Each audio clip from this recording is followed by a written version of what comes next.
Naging mapayapa ang pagtatapos ng 3 araw na public assembly ng Iglesia ni Cristo sa Liwasang Bonifacio sa Maynila.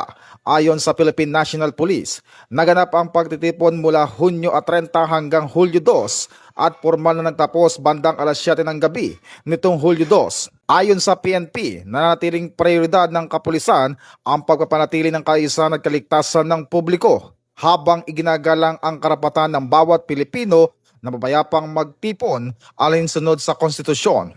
Bagamat may ilang minor incident sa unang araw ng pagtitipon, agad naman itong naresolba alinsunod sa umiiral na batas at mga itinakdang operational procedures. Samantala, naging maayos at mapayapa ang ikalawa at ikatlong araw ng aktibidad dahil sa kooperasyon at disiplina ng mga organizer at kalahok. Gayon din ang profesionalismo ng mga pulis, augmentation forces at iba pang partner agencies. Nagpaabot din ng pasalamat ang PNP sa lahat ng PNP personnel, augmentation forces, local government unit, traffic management, emergency responders at partners agencies na naging bahagi ng 3 araw na security operation. Binigyan din ng Philippine National Police na nanatili itong tapat sa mandato nitong panatilihin ang kapayapaan at kaayusan sa pamamagitan ng profesionalismo, pagiging patas, paggalang sa batas at pangangalaga sa kaligtasan at mga karapatan ng bawat mamamayan.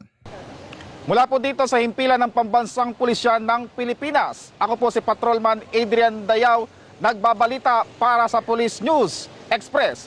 At ito ang bagong PNP para sa bagong Pilipinas, serbisyong mabilis, tapat at nararamdaman.